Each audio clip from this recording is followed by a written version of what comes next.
तो जी हाँ दोस्तों, खेसारी लाल यादव अचानक से आज लाइव आ गए थे।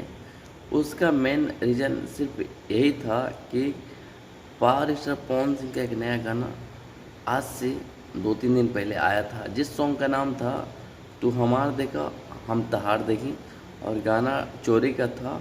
लेकिन गाना मेन सेक्शन में नंबर 1 पे ट्रेंड कर रहा था।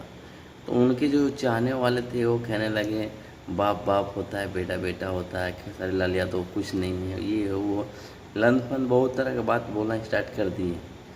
लेकिन उसी बात को खेसारी लाल यादव अपने फैन से रिक्वेस्ट यानी गुहार लगाने के लिए आए थे कि अभी 1 नंबर पर ट्रेंड कर रहा म्यूजिक सेक्शन में, तो कृपया ये 1 महीना तक चले।